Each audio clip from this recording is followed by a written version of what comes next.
Accounting firm EY ने खबरदार किया है कि अगर आबना हरमस अगले साल के वस्त तक बंद रही तो बरतानिया की मईशत तबाही का शिकार हो सकती है। बरतानिया के चीफ इकोनॉमिस्ट पीटर आर्नल्ड का कहना है कि अगर आबना हरमस आइंदा चंद माह में दोबारा खुल जाती है तो बरतानिया शदीद मौशी बहरान से बच सकता है, लेकिन अगर ये 2027 तक बंद रही तो महंगाई बढ़ेगी और मईशत तबाह हो सकती है।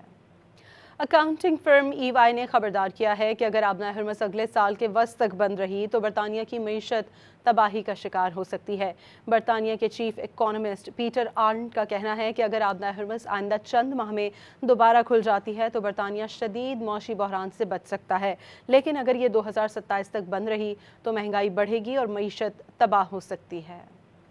अकाउंटिंग फर्म EY ने खबरदार किया है कि अगर आबना हरमस अगले साल के वस्त तक बंद रही तो बरतानिया की मईशत तबाही का शिकार हो सकती है। बरतानिया के चीफ इकोनॉमिस्ट पीटर आर्नल्ड का कहना है कि अगर आबना हरमस आइंदा चंद माह में दोबारा खुल जाती है तो बरतानिया शदीद मौशी बहरान से बच सकता है, लेकिन अगर ये 2027 तक बंद रही तो महंगाई बढ़ेगी और मईशत तबाह हो सकती है।